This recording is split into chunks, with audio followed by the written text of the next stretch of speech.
여기 뇌병변 장애를 앓고 있는 딸과 한국에 온 독일 아버지가 있습니다. 그런데 그의 아픈 딸은 너무 긴장했는지 지하철에서 큰 실수를 하고 마는데요.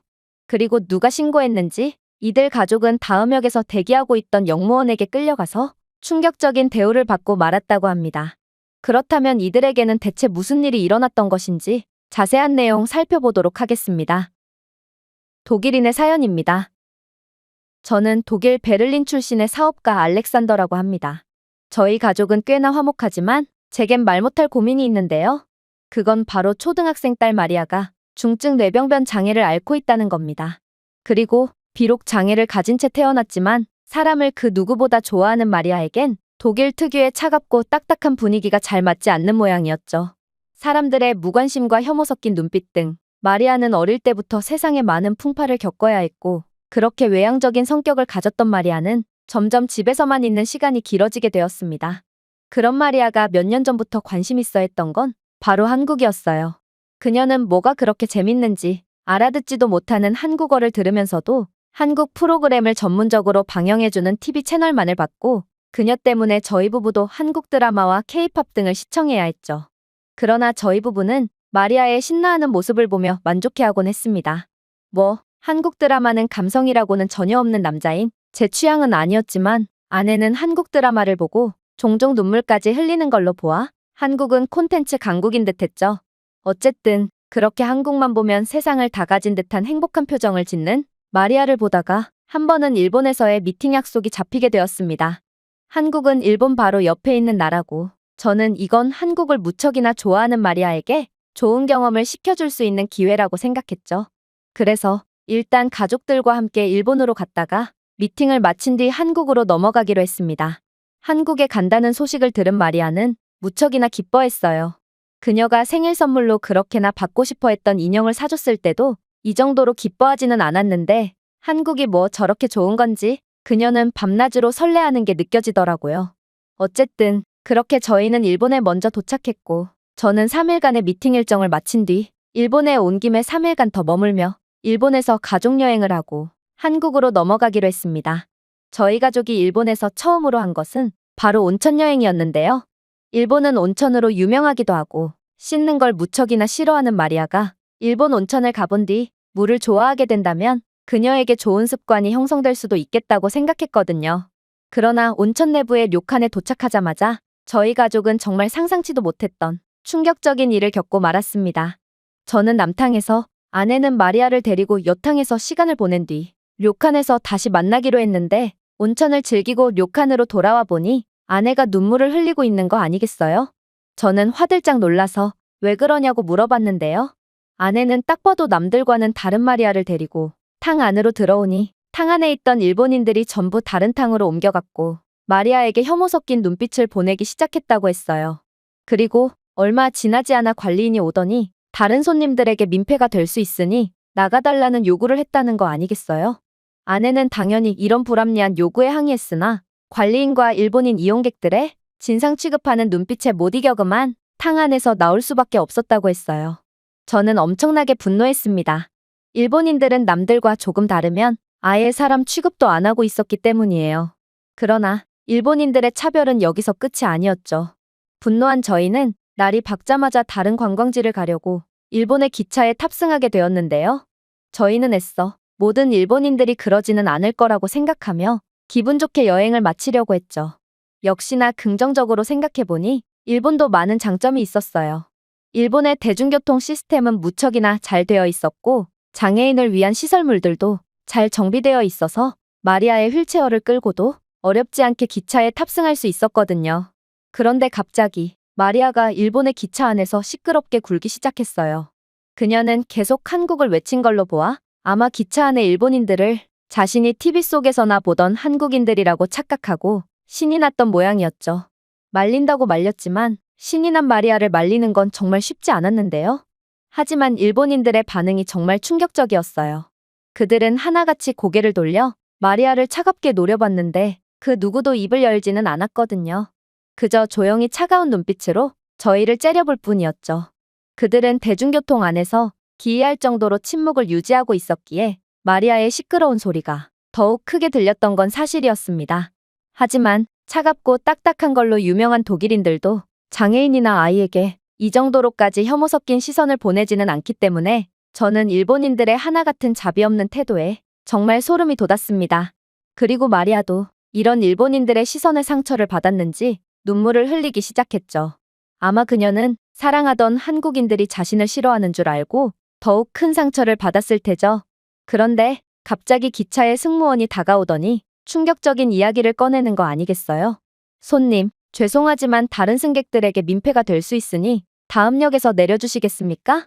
저희 기차에서는 난동을 부리는 손님을 강제로 내보낼 수 있도록 하는 규정이 있고 회사에 문의해 주시면 3일 내로 남은 거리에 따른 차액을 환불해 드리겠습니다.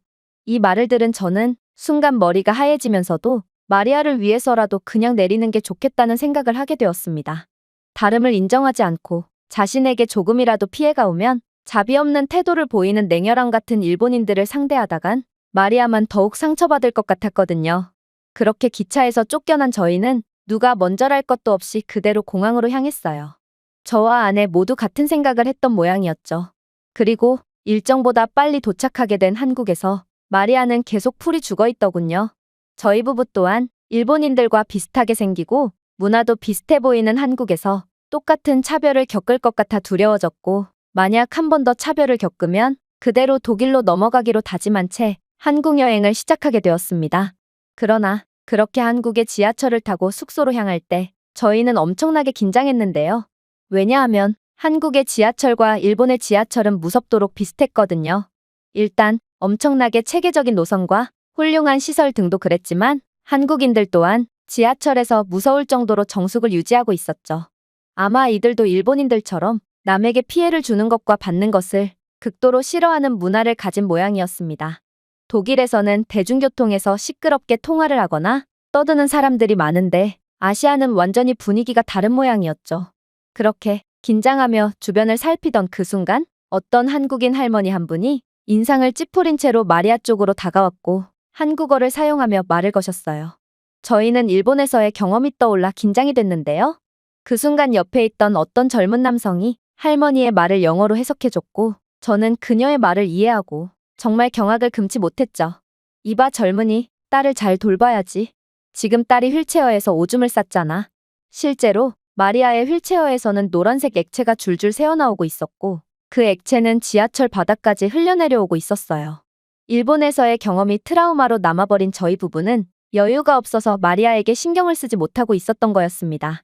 마리아는 간혹 이런 실수를 하긴 하지만 요즘 들어서는 거의 안 하는 실수였는데 아마 그녀도 일본에서의 경험 때문에 무척이나 긴장돼서 휠체어에서 소변을 보는 실수를 한 듯 했어요. 저희 부부는 그야말로 패닉에 빠졌습니다.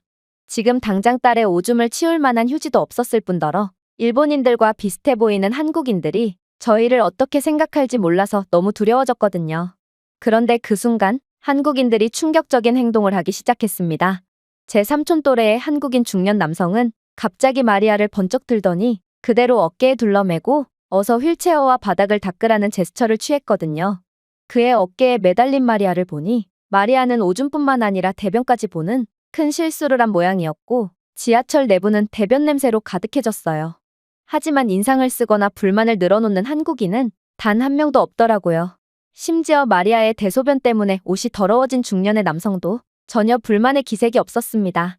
그뿐만이 아니었어요. 놀랍게도 한국인들은 마치 자신들의 역할이 원래부터 정해져 있는 것처럼 일사불란하게 마리아의 대소변을 치우기 시작했는데요. 티슈를 가진 사람들은 마리아의 휠체어와 바닥에 묻은 오물을 닦기 시작했고 어떤 한국인은 커다란 봉지를 꺼내 오물을 닦은 티슈를 담았죠. 또한 어떤 젊은 여성은 오물이 묻었던 자리에 꽤나 비싸 보이는 향수를 뿌리며 냄새를 제거했고 처음에 저희에게 다가오셨던 할머니는 중년의 남성에 매달려서 울상을 짓는 마리아를 보고 빵긋 웃으시며 그녀를 달래주고 계셨어요. 그렇게 한국인들은 자신들의 일도 아닌데도 순식간에 정리를 마쳐버렸고 영문을 모른 채로 얼빠져 있던 저희 부부는 너무 죄송하기도 하고 감사하기도 한 마음에 그저 손발만 덜덜 떨며 어찌할 바를 모르고 있었죠.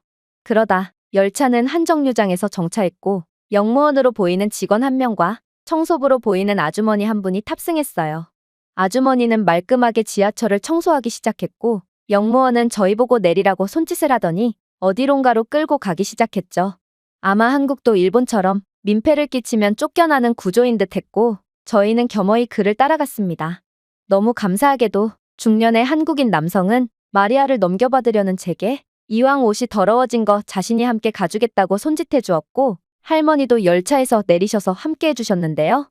그런데 영무원을 따라 끌려간 곳은 바로 지하철 화장실 내 기저귀 교환대였습니다. 저는 깜짝 놀라서 눈이 휘둥그레졌는데 영무원은 영어를 사용하며 충격적인 말을 해주었어요. 애들이 뭐 다 그러면서 크는 거죠. 너무 걱정하지 마시고 한국 지하철 화장실에는 기저귀 교환대가 있으니 이곳에서 뒷정리를 하고 나오시면 됩니다. 그리고 같이 와주신 한국인 할머니는 마리아를 닦아주려는 저희 부부를 밀치더니 자신이 직접 마리아에게 엉겨붙은 대소변을 닦아주기 시작하셨어요. 어떻게 자신의 아이도 아닌데 이렇게까지 호의를 베풀어 줄 수가 있을까요? 솔직히 저는 마리아의 친아빠지만 그래도 마리아의 대변을 닦아주는 것이 가끔은 힘들 때가 있습니다. 하지만 할머니께서는 엄청나게 능숙한 솜씨로 마리아를 깨끗이 닦아주셨고, 조금 전에 열차 안의 한국인들도 두 손 두 발 걷어붙이고 마리아의 오물을 함께 치워주기도 했죠. 그렇게 한국인들의 모습에 놀라 입을 못 다물고 있던 찰나, 영무원이 다시 돌아오더니 역산의 지하상가에서 구매했다며 마리아가 입을 바지 하나를 건네줬는데요. 저는 이들의 모습에 더는 참지 못하고 그만 눈물을 터뜨리고 말았습니다. 아무리 힘든 일이 있어도 가족들 앞에서는 절대로 울지 않는 저였지만 한국인들의 엄청난 친절에 감동받고 거의 통곡을 하는 수준으로 엄청난 눈물을 흘려버렸죠. 저희 부부는 너무 죄송한 나머지 마리아를 안고 오느라 옷이 똥범벅이 되어버린 중년의 남성과 손에 오물이 잔뜩 묻어버리신 할머니, 그리고 자신의 사비를 들여가면서까지 마리아에게 옷을 구매해주신 영무원에게 환전해뒀던 현금 20만 원씩을 건넸습니다. 하지만 이들은 오히려 제게 화를 내기 시작했어요. 모든 한국인들은 이렇게 모르는 어른들에게 친절을 받고 자랐어요. 그러니 내가 어른이 됐을 때도 똑같이 베푸는 게 당연한 거 아닙니까? 우리는 돈을 받고자 친절을 베푼 것도 아니고 이건 한국인을 모욕하는 행동입니다. 그러고는 그들은 마리아에게 따뜻한 미소를 지어주더니 언제 그랬냐는 듯 각자의 볼일을 보러 떠나버렸어요. 한국인들의 아름다운 모습에 저희 부부뿐만 아니라 마리아도 다시 밝은 미소를 되찾았어요. 그녀는 한국인들은 일본인들과는 다른 엄청나게 따뜻하고 착한 사람들이라는 것을 본능적으로 느낀 모양이었습니다. 한국인들의 이런 기적과도 같은 행동은 저희 가족에게 엄청난 감동을 주었고, 현재 저는 저희가 진정으로 있어야 할 곳이 어디인가를 진지하게 고민하고 있습니다. 저는 한국에서 가족들과 오랫동안 머물 수 있을 만한 사업을 구상 중에 있는데요. 한국인들과 함께 산다는 건 정말 억만금을 주고도 못 사는 엄청난 혜택이거든요. 이 외국인의 글은 여기까지입니다. 한국에서 놀라운 친절을 경험했던 독일인의 사연이었습니다. 제가 준비해온 내용은 여기까지입니다. 끝까지 시청해주셔서 진심으로 감사드리며 여러분들의 구독과 좋아요, 알림 설정은 영상 제작에 큰 힘이 됩니다. 이상 세모튜브였습니다.